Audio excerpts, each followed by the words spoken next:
दोस्तों, आप सबको मेरा प्यार भरा नमस्कार, आदाब, सत श्री अकाल, गुड इवनिंग। आज मैं भावुक से इस न्यूज़ को आपके सामने पेश करने जा रहा हूँ। हमारा समाज किस तरफ जा रहा है, ज़रूर इस वीडियो खत्म होने के बाद कमेंट में बताना। ऐसा है कि मध्य प्रदेश के अंतर्गत एक छोटा सा डिस्ट्रिक्ट है, नरसिंहपुर डिस्ट्रिक्ट। इसी नरसिंहपुर डिस्ट्रिक्ट के अंतर्गत एक छोटा सा तहसील है, गोटेगांव तहसील। इसी तहसील से एक दिल दहलाने वाला दर्दनाक और दुखद घटना सामने आया है। एक छोटी सी मासूम सी बच्ची जो तीसरे कक्षा की छात्री थी, उसके साथ रेप हुआ पहले। उसके बाद रेप में जब उस बच्ची ने रजिस्ट किया, उसका गला घोट कर मार देना, फिर मारने के बाद अपना कुकर्म और कांड को छुपाने के लिए इस बच्ची का डेड बॉडी को एक जंगल के अंदर फेंक के आना, ये सोचकर कि जंगल के अंदर टाइगर और तेंदुआ हो सकता है, अगर होंगे तो बच्ची को खा जाएंगे और कोई भी सबूत नहीं मिलेगा। लेकिन अक्सर टाइगर और तेंदुआ मरे हुए इंसान को टच नहीं करते हैं। जी हाँ, टाइगर और तेंदुए की मैं बात कर रहा हूँ। बाकी जंगली जानवर, खास करके हाइना या बाकी जंगली सुअर, ये लोग खा सकते, ये जीव जंतु खा सकते मरे हुए इंसान को, लेकिन टाइगर और लेपर्ड मरे हुए इंसान को कभी खाने की यानी टच करने की कोशिश नहीं करेंगे। चलो आगे। ये जो बहुत बड़ा दुखद हादसा सामने आया है, ये मध्य प्रदेश के अंतर्गत नरसिंहपुर डिस्ट्रिक्ट के अंतर्गत जो छोटा सा तहसील है, गोटेगांव तहसील के अंतर्गत एक छोटा सा गांव से है। बीते कुछ दिन पहले मैंने एक न्यूज कवर किया था, वो भी यूपी के गोरखपुर में है। एक सिपाही, उसका नाम भी जादव था, उसने ड्यूटी से सस्पेंड हुआ था कुछ महीना पहले या कुछ साल पहले, इसीलिए कि एक महिला के साथ बदतमीज किया था, उसके साथ रेप करने की कोशिश किया था। जब ड्यूटी में फिर से लगा, फिर से उसका वही डिजीज जन्म लिया था।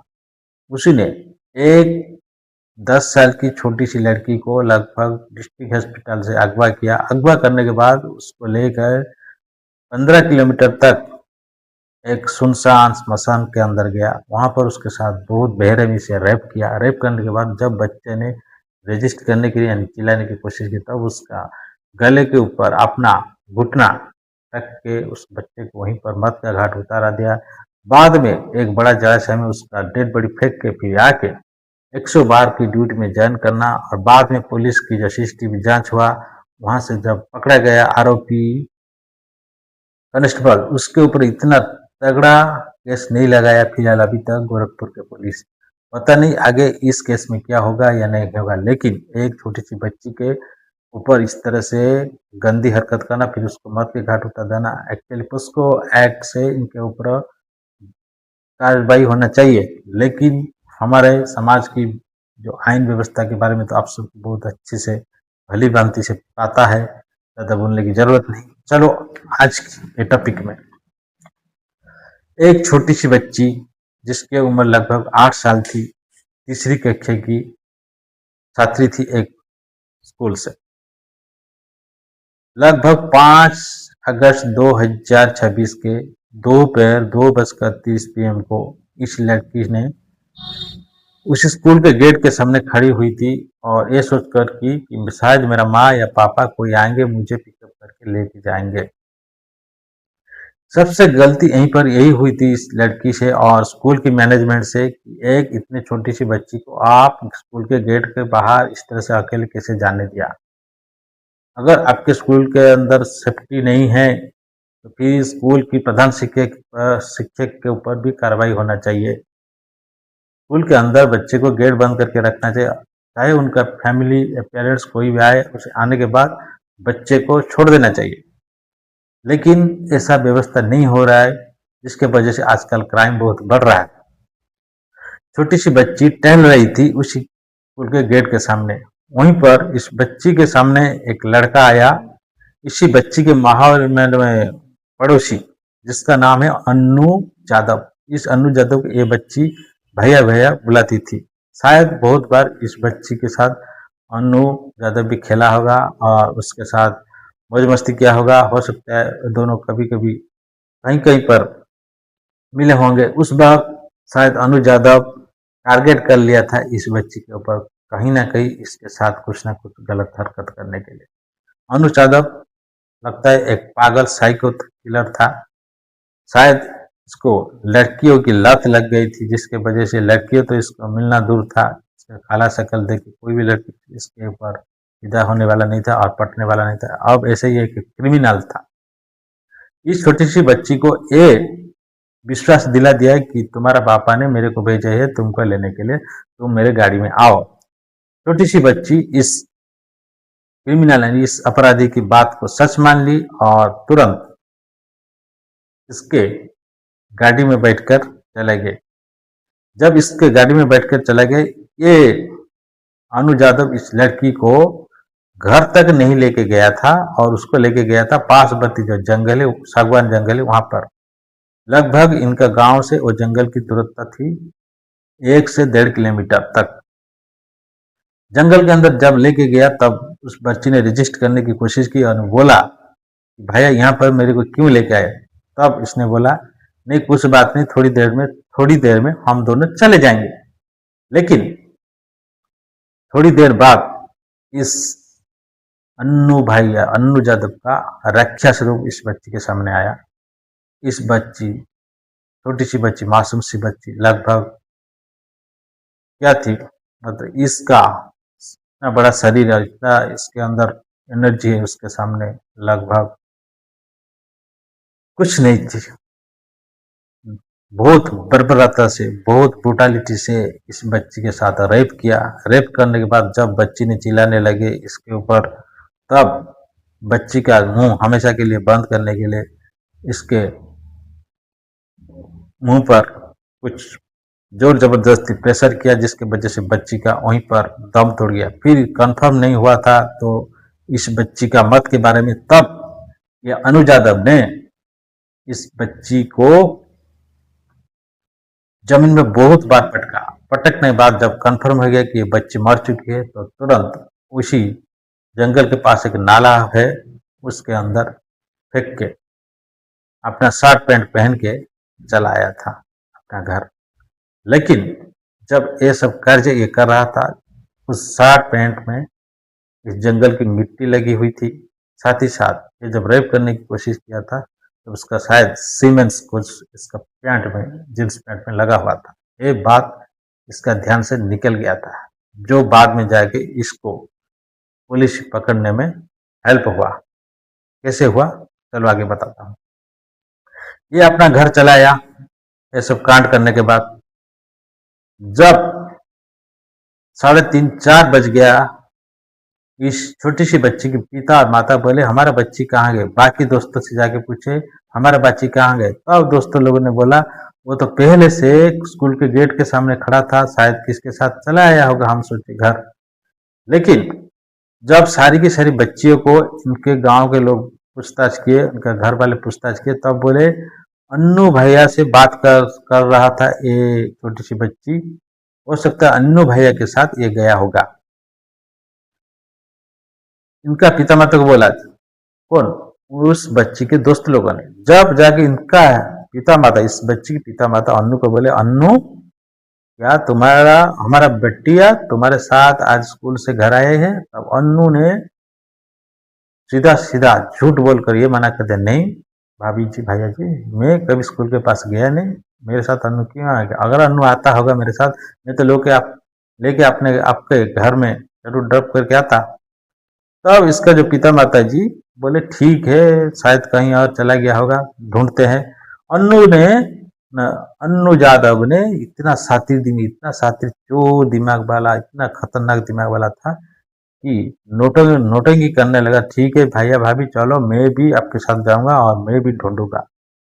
लेकिन अनुज यादव एक चीज भूल गया था, वही ड्रेस लगा के ढूंढने निकाला था उस बच्ची को जिस ड्रेस में ये इतना सारे कांड करके आया था उसी जंगल से। और इसी ड्रेस पहन के उसके पिता मित्र के साथ गया ढूंढने के लिए उस बच्ची को। पूरा कॉन्फिडेंस में गया और सोच रहा था मेरा सारी की सारी काली करतूत चुप जाएगा और मैं कभी पकड़ा नहीं जाऊंगा। लेकिन भगवान कभी कभी आईना दिखा देते हैं और सच कभी छुपता भी नहीं है, और यही हुआ इस केस में। पुलिस के ऊपर बहुत सारा प्रेशर आ रहा था इसके आसपास गांव वाले की तरफ से। लगभग 3 या 4 गांव के लोग पुलिस के ऊपर प्रेशर डाल रहे थे, आप कैसे भी करके हो कल्प्रिट को ढूंढिए, नहीं तो हम छोड़ने वाले नहीं। इस विरोध में जिस दिन इस बच्ची की हत्या हुई और रेप हुई, उसी दिन इसके पास वाले जो बाजार है बंद रखा गया व्यवसायियों के द्वारा इसके प्रोटेस्ट में। तब जाके वहाँ के जो एसपी डॉक्टर ऋषिकेश मीना, नरसिंहपुर के एसपी डॉक्टर ऋषिकेश मीना ने इस बात की खुद कंफर्म किया है।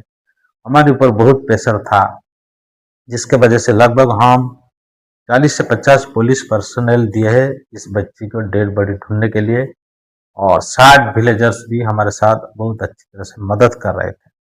और इस 60 विलेजर्स के अंदर कुछ अनुज यादव भी था, जो इस क्राइम के मेन क्रिमिनल था। तब गांव के लोग के साथ हमारा पुलिस टीम लगभग रात 10 बजे या 11 बजे तक ढूंढने लगा उस व्यक्ति की डेड बॉडी को।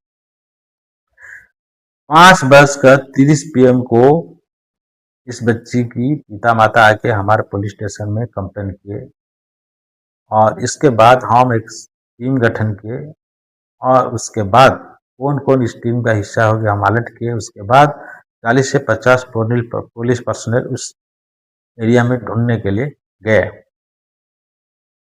पुलिस पर्सनल को थोड़ा बहुत डाउट था, इसीलिए उसी जंगल के अंदर गए थे ढूंढने के लिए, जिस जंगल के अंदर असल में इस भयानक हत्याकांड हुआ था।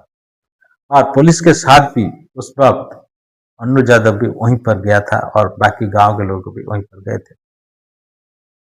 लेकिन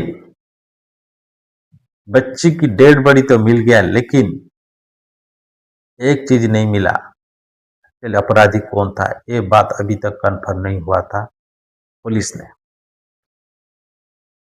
गांव वाले और बहुत सारा प्रेशर डाले डॉक्टर ऋषिकेश मीना के ऊपर, आप चाहे जो भी करो, फॉरेंसिक साइंस यूज करो, सीआईडी यूज करो, जो भी करो, लेकिन इस बच्ची का क्रिमिनल पकड़ना चाहिए। क्योंकि आज इस बच्ची के साथ हुआ है रेप और मर्डर, कल हमारे बच्चे के साथ हो सकता है। इसीलिए डॉक्टर ऋषिकेश मीना ने फॉरेंसिक कुत्ते को इस बच्ची की डेड बॉडी सूंघने के लिए दिया गया। जब फॉरेंसिक कुत्ता ने इस बच्ची की डेड बॉडी सूंघा, तब फॉरेंसिक कुत्ता सीधा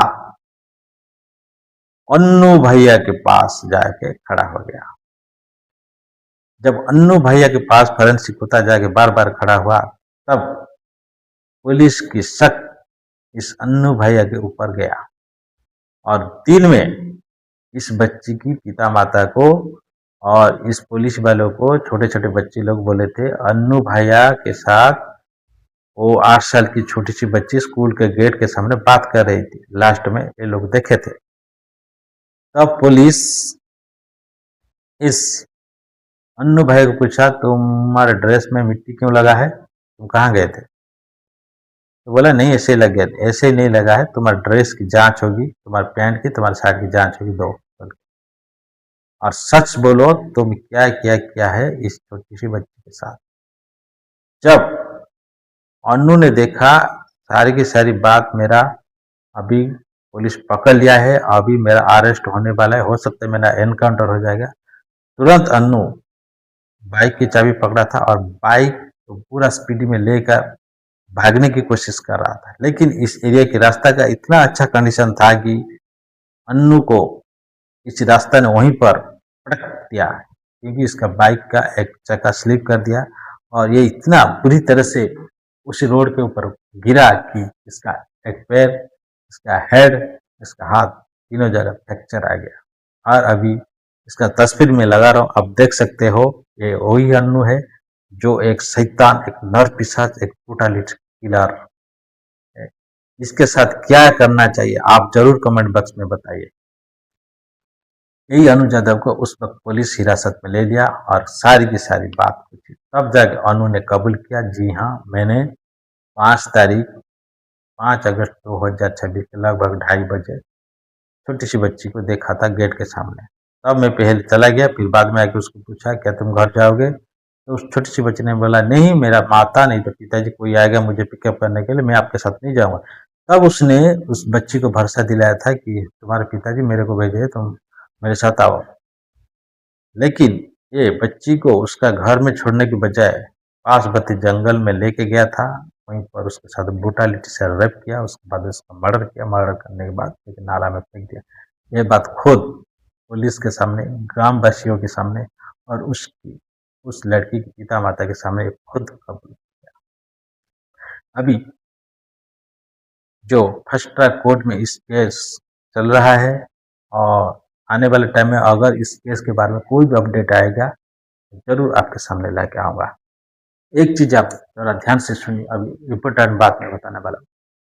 अगर आपके घर में छोटे छोटे बच्चे हैं, अगर वो बच्चे स्कूल में जा रहे हैं तो उनका जो जिस स्कूल में पढ़ रहे उनके स्कूल के जो टीचर हो या प्रिंसिपल हो उनको सामने ये शर्त रखिए, ये बात बोलिए जब तक हम नहीं बोले तब तक हमारे बच्चे को स्कूल के गेट के बाहर जाने न दिया जाए। अगर कोई भी भरोसेमंद ड्राइवर है, कोई भी भरोसेमंद ड्राइवर जिसको स्कूल के द्वारा अपॉइंटमेंट किया गया आपके बच्चे को लेने का और ला के घर में छोड़ने का, तो अभी तो ठीक है। फिर भी उस ड्राइवर को बोलिए जब तक हम नहीं आएंगे बच्चे को गाड़ी से बाहर मत निकालिए। ऐसे ऐसे सावधानियां बरतने से हो सकता है बच्चे लोग सुरक्षित रहेंगे। और एक चीज, अगर बच्चे को इतना ट्रेंड करो, अगर उनके साथ कोई हवा नियत करने की कोशिश करे, अगर कोई बैड टच करने की कोशिश कर रहा है उस बच्चे के साथ, जरूर अपना स्कूल टीचर और पिता माता को बताइए, तब जाके क्राइम पूरा जड़ से खत्म हो सकता है। अगर आप लोग मेरे से सहमत हो तो कमेंट बॉक्स में यस लिखिए, अगर सहमत नहीं हो तो नो जरूर लिखिए। अगर मेरा ये वीडियो जो आज इस टाइम स्टोरी, बहुत दुखद और दर्दनाक टाइम स्टोरी, आपको थोड़ा सा भी अच्छा लगा, लाइक करिए, उन दोस्तों के साथ शेयर करिए जो जिस दोस्तों का स्कूल के मतलब छोटे छोटे स्कूल बच्चे हैं जिनके घर में, और अगर वो लोग स्कूल छोड़ रहे हैं तो फिर ये वीडियो जरूर उनके लिए कामदायक है। सावधान रहिए, सतर्क रहिए, खास करके बच्चे को बहुत अच्छे तरह से केयर करिए। बच्चे देश का भविष्य है, हमारा भी भविष्य है। उम्मीद करता हूँ कि आज मेरा ये वीडियो आप लोग को बहुत अच्छा लगा। नमस्कार, आप लोग का सपोर्ट और प्यार की बहुत ज़रूरत है मेरे चैनल के लिए। जय जगन्नाथ, जय हिंद। आप अपना, अपने बच्चों का और अपने फैमिली का ख्याल जरूर रखिए। खुश रहिए। मिलते हैं नेक्स्ट एपिसोड में फिर एक नया स्टोरी।